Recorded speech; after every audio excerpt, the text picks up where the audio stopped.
What is going on, y'all beautiful people, man? Hope you guys are having an amazing one today. In this video, what we're basically going to be talking about is rewiring our subconscious mind in God and the power within that. And I kind of really just want to talk about this because this is literally insane. What we're really going to be talking about here is just how sometimes we can get into a place, like us, me and you as people, we can get into a place where it's a little bit tough for us to actually believe and really be able to see where we're trying to go. So for myself, I want to make these videos. My cat has just joined us. But I want to make these videos and I want to do this stuff, but sometimes it's like, where can I really get to with this? And even recently some of that doubt creeps in, or some of that like, I don't really know where I can get to with this, or it's a little bit tough right now. I'm having a little bit of trouble with like, the self-consciousness comes in, or the doubt creeps in, or some little stuff like that. You understand? It sucks. We have those things that creep up in on us, and we don't really know what to do. We don't really know how to rewire that. How do we actually get it into actually having like that self-belief and knowing that we can have that in God? How does that work? Now, I dove back into a book called Inner Excellence. It's an amazing book, and this is all going to be, please just check out that book. The book is called Inner Excellence, and it's literally going to change the way that you do everything in your freaking life. It will it is one of the core books that I'm going back to. Like, I hardly ever go back to books unless they're really, really good and they have some good stuff that I want to continue to go back to. But this book is literally insane. It was so damn beautiful. It just tells us so many great things. But one of the things it talks about is visualization. And visualization is something I've been diving into. And what I really want to share with you guys here is that you can, I might not go to step by step exactly everything perfectly, but just the hope of the fact that you can rewire the beliefs that you have about yourself, and the fact that you can actually get into genuinely believing in yourself and genuinely being able to get to that place that you want to go to. So for myself, I was struggling a little bit because it was like, okay, I'm having trouble really seeing where I'm trying to go to with as a communicator and as on these videos and stuff like this. But then I kind of just like took a moment and I dove back into visualization. I was looking at that stuff. I was looking at all the stuff on visualization, and it was so freaking amazing because I would hear about Michael Phelps talking about, okay, visualizing. He would visualize the race, the entire race, do all that stuff. Steph Curry would visualize. All these different people would visualize. My bad, people. It's cold out here, man. It's freezing cold out here, man. It's cold, man. But they would talk about that stuff, and in the book, he talks about it too. Visualization and the power of being able to rewrite the beliefs. And there's also a tennis player that I looked up. There was a tennis player, I forgot his name. It was like something like that. Some weird name like that. But he was basically saying that visualization was like one of the most powerful things that have helped him when he had a 2018 stint where he didn't get no championships. He was playing real bad, and then all of a sudden he had this comeback, and he said he attributed visualization to a big part of his comeback. There's also another golfer, and the golfer basically said he attributed about 50% of his actual golf skill to having a mental image of the shot that he wants to shoot.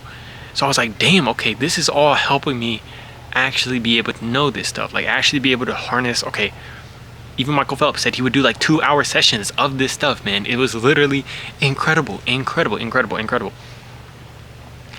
it really got me back into that visualization and being able to rewire certain things. Now let me really bring y'all in with this. All right,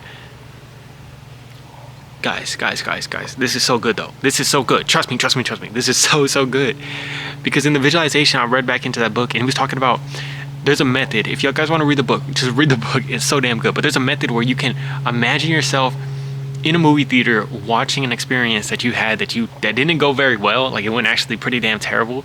Imagining yourself seeing that, and then being able to take the emotion out of it, like where it's not the negative emotion, taking the negative emotion out of it and replacing it with a high energy, good emotion, good vibration, good energy towards that thing, and you actually can rewire it. And it's powerful. I know it might be complicated, it might sound complicated. I'm gonna make a video about this once I'm really like practicing it and getting it down. But he was like, you can just go into that emotion and take the negative emotion out and rewire it by simply rewiring your subconscious brain.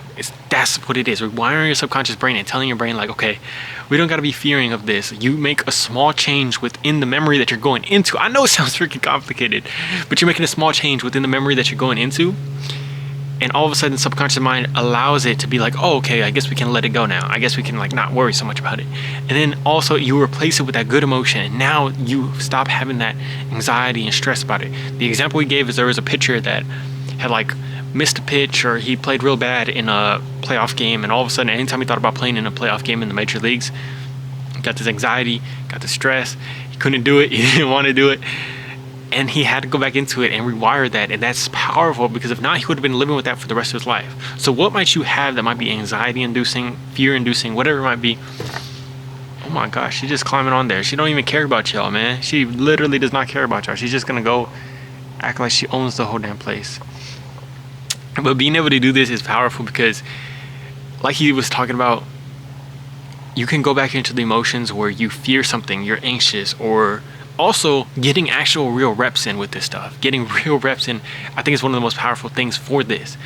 So it's like you go into it, you're imagining it, and you're actually practicing it, and your brain cannot distinguish something that is vividly imagined from real life. So it's like you're going into that. And now this has been powerful for me, because what I've been doing is just visualizing me practicing these videos, and it allows you to focus your attention on like, okay, I can visualize myself practicing having more fun with the videos. I can visualize myself practicing smiling more in the videos. I can visualize myself practicing this stuff, and I'm doing that, and it's actually getting real reps in, and it's wiring your brain. That's also too, they said that they did a study where for piano players that were beginners, that were just starting, they did people that were actually playing the piano versus people that were vividly visualizing themselves playing the piano for 2 hours a day, 5 days a week, and they made the same amount of improvements.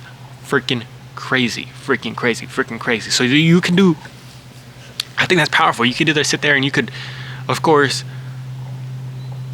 you know, it's making the same improvements, but here's the thing.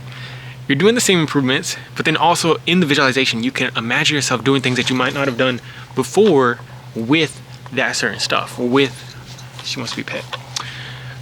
Like there's some things that are just going to be too scary to practice in the moment. Like you might just get anxiety or fear trying that new thing that might embarrass you or whatever it might be.